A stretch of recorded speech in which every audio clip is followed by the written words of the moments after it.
I just remember coming out on the back porch, and I remember looking at my husband and saying, you know, who would be burning anything right now?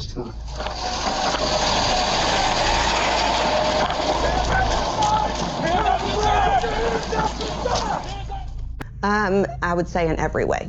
He was controlling in a sense that I had no access to the money. If I needed money, I had to get it from him.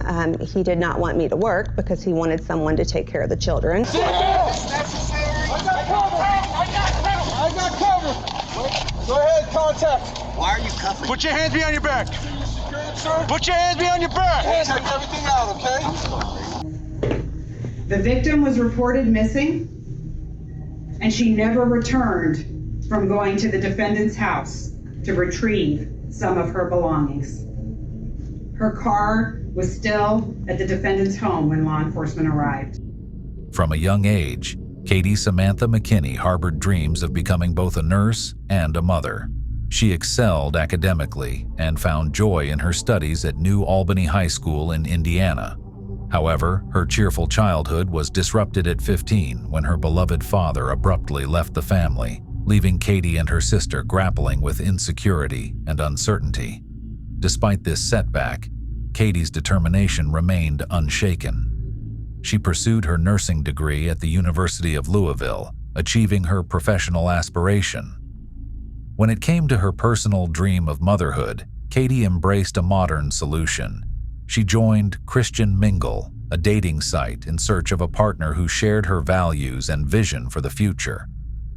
At 43, Ian Bonack has carved out a distinguished career in non-destructive testing, drawing on his experience as a U.S. Marine Corps veteran and thriving as a business owner since 2021. His expertise has afforded him a comfortable lifestyle in various states. Before meeting Katie, Ian had experienced 2 divorces, yet remained resolute in his pursuit of happiness. He holds a bachelor's degree in psychology from the University of Louisville and a Master of Divinity from Liberty University. Beyond his professional accomplishments, Ian is a passionate bodybuilder, earning 3rd place at the 2020 NPC North American Championships.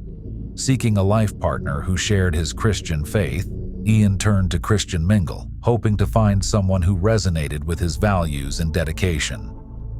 Katie and Ian's online chats soon blossomed into a deeper personal relationship. Although Ian appeared self-absorbed, Katie was drawn to him, determined to build a family together, as her cousin noted. However, there was a troubling aspect. In 2014, when Katie's mother learned her daughter had met someone online, she conducted a background check. She uncovered past assault allegations from Ian's ex-wives in Indiana and confronted him. Ian dismissed these as baseless accusations, highlighting his clean legal record. Trusting Ian's assurances, Katie and her mother put their concerns aside. Shortly thereafter, Katie left her Indiana home to start a new life with Ian in Florida. She continued her nursing career in Fort Myers while supporting Ian's demanding bodybuilding regime, helping with meal prep and other competition preparations. Her cousin described Ian's fitness routine as all-consuming, yet Katie remained committed. They eventually married and had 2 children, now ages 4 and 6. However, their marriage was troubled by Ian's frequent angry outbursts, where he would shout biblical passages and display aggressive behavior, such as throwing a sippy cup hard enough to break a window. Family members also reported that Ian closely monitored Katie's phone and iPad and implied that bad things would happen if she tried to reach out to anyone. By the end of 2021, their once hopeful union was unraveling. Divorce loomed on the horizon, and their lives were teetering on the edge of chaos. Katie sprinted to a bedroom, frantically dialing the sheriff's office as Ian allegedly sped away in the family's pickup truck. Less than 2 weeks later, Ian filed for divorce. Katie, swayed by Ian's renewed vows of faith and repentance, ultimately dropped the strangulation charges after he convinced her he had recommitted his life to Christ. However, Katie grew increasingly exasperated with Ian's persistent assertion that the Bible granted him absolute authority over her. His interpretation of Scripture gave him dominion over all household decisions, which strained their relationship to the breaking point. In October 2021, the couple's fragile peace was shattered. On the 13th, an argument erupted after Ian discovered Katie had used her credit card to buy gas without his consent. According to an arrest warrant, Ian's response was violent. He assaulted Katie in their Florida home, strangling her, yanking her by her hair, and throwing her to the floor. This incident was a grim indicator that their hopes for a brighter future were quickly dimming. By December 2021, Katie, fearing for her safety, secured a protection order against Ian.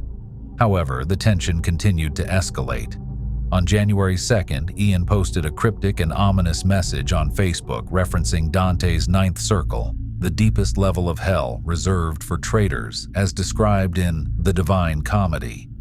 This message added a layer of psychological torment to their already volatile relationship. Later that same month, another violent altercation occurred. Ian allegedly kicked Katie in the back and threatened to kill her. Katie reported the horrifying incident to the Hendry County Sheriff's Office. Despite the severity of the accusations, Ian managed to dodge legal repercussions.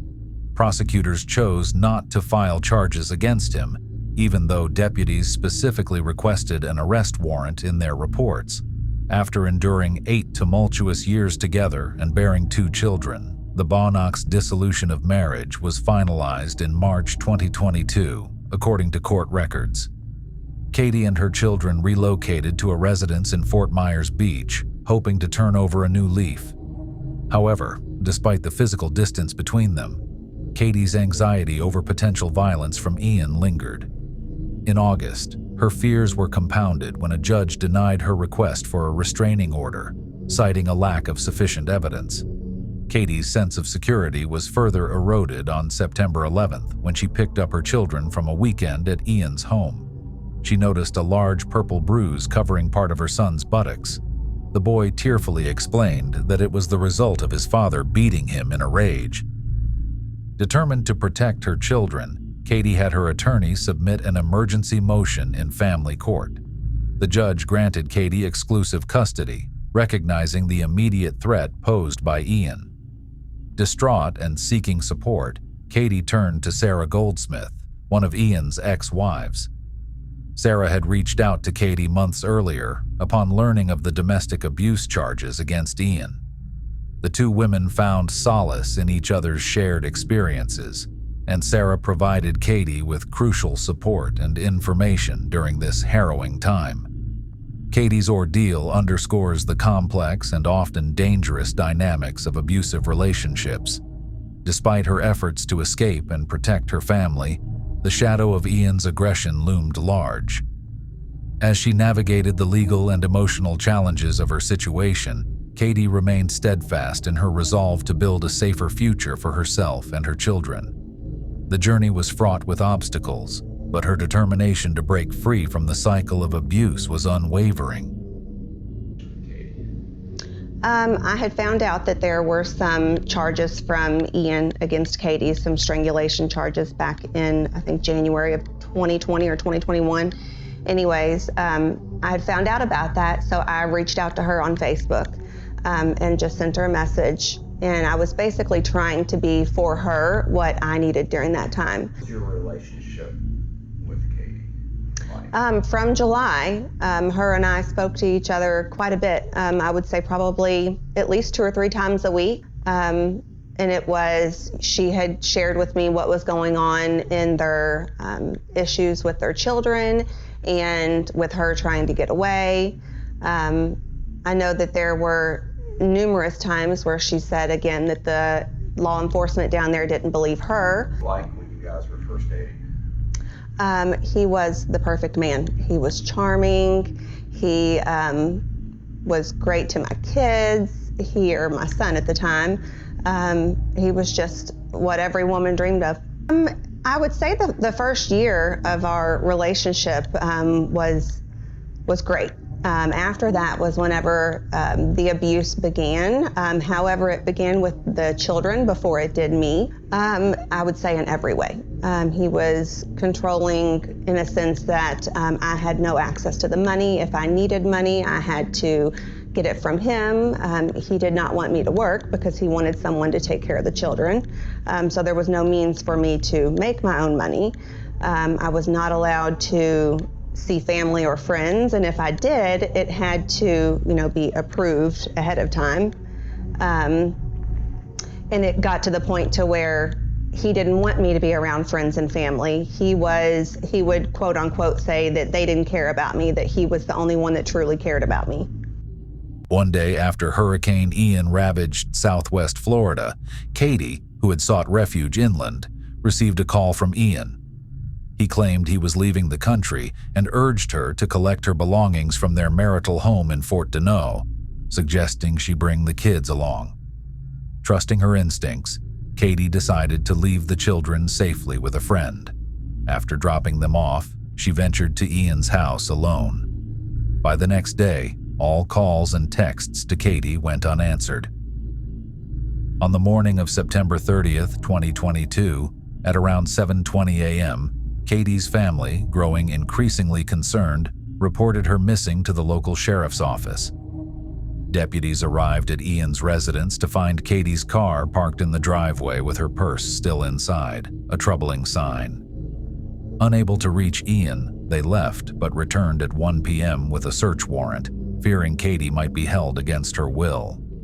Their mission: to uncover the truth behind Katie's eerie silence.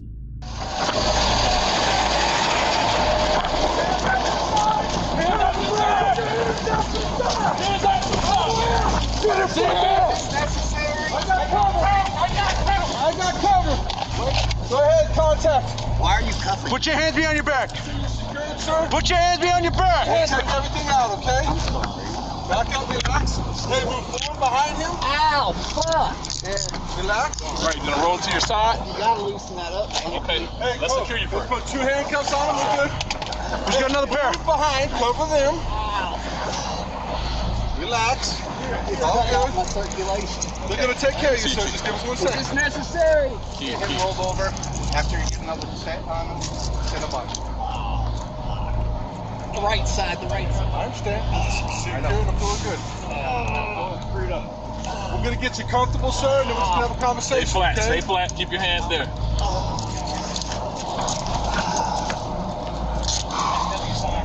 Come on, man. I'm not gonna do anything. Just gonna sit you on your butt once they get you cuffed, so just relax, okay?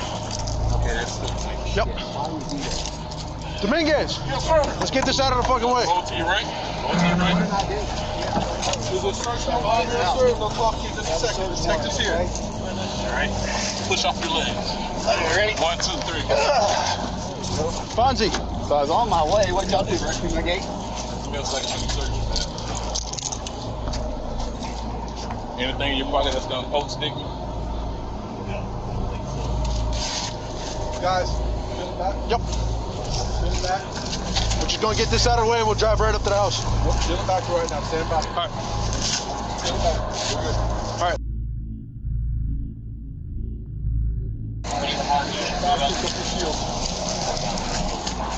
Yep. After detaining Ian, deputies discovered alarming evidence at his home, including a bloodied rug and a recently cleaned chainsaw. Suspecting a potential homicide, they secured a second warrant to investigate further. Luminol testing revealed blood in the trunk of Katie's car, and signs of a struggle were evident throughout the house. Katie's wedding and engagement rings, which she had worn when she last left her friend's house to meet Ian, were found in a safe alongside an AR-15 rifle upper receiver and 13 silencers. Additionally, 2 guns and 13 bottles of illegally possessed anabolic steroids were uncovered in the house. During a police interview, Ian expressed anger over the domestic abuse injunction that prevented him from seeing his children. He denied any involvement in Katie's disappearance, claiming the blood in her trunk was from a grocery loading mishap and disputing the luminol results from the hallway. He even suggested that without a body, there was no proof she was missing. Despite his denials, Ian was arrested on 13 drug possession counts and faced federal charges for possessing unregistered firearms and silencers. On or around October 1, 2022, law enforcement made a gruesome discovery. In a burn pile on Ian's property, they found a fragment of a human jaw with an intact tooth. Nearby, a blue 50-gallon barrel reeked of decaying flesh and contained additional human bone fragments. Detectives also uncovered that Ian had searched the internet for ways to dispose of a body on the day he lost custody of the children. On October 10th, Ian Bonnock was charged with first-degree premeditated murder, destruction of physical evidence, use of a two-way communication device to facilitate a felony, cremation of a dead body within 48 hours of death, and failure to report a death to a medical examiner. Ian appeared in court and pleaded not guilty to killing Katie, setting the stage for a contentious legal battle. Ian Bonnock remains in custody at the Hendry County Jail without bond. A 3-month investigation by USA Today into Katie's death uncovered a more extensive history of abuse than Katie had known, even before contacting Sarah. Both of Ian's ex-wives disclosed to USA Today that they had reported Ian for abuse, including alleged strangulation attempts years earlier in Indiana. However, authorities had not taken their allegations seriously, and Ian was never convicted. His cases in Indiana were expunged from the record after Katie's mother confronted him about his past. On December 2, 2022, Hendry County authorities announced a grand jury indictment against Ian Bonnock. During the press conference, the state's attorney refused to address the repeated decisions not to prosecute Ian for the abuse against Katie, leaving many questions unanswered. Today, I convened the Hendry County Grand Jury, and I'm here today with our Sheriff of Hendry County, Steve Whitten, and his team and my team to announce a grand jury indictment against Ian Bonnock for first-degree murder, abuse of a dead human body, and tampering with evidence. The defendant is accused of murdering his estranged wife, Katie Samantha Bonnock, a young mother, between September 29th and September 30th, 2022, at his home in Hendry County. The victim was reported missing, and she never returned from going to the defendant's house to retrieve some of her belongings. Her car was still at the defendant's home when law enforcement arrived. The Hendry County Sheriff's Office, led by Sheriff Steve Whitten here beside me, and his team, including Lieutenant Rowan, went to the scene immediately to try to find the victim. Their extremely swift actions and quick work in this case helped find evidence and retain evidence before it was destroyed by the defendant, thus leading to this indictment today.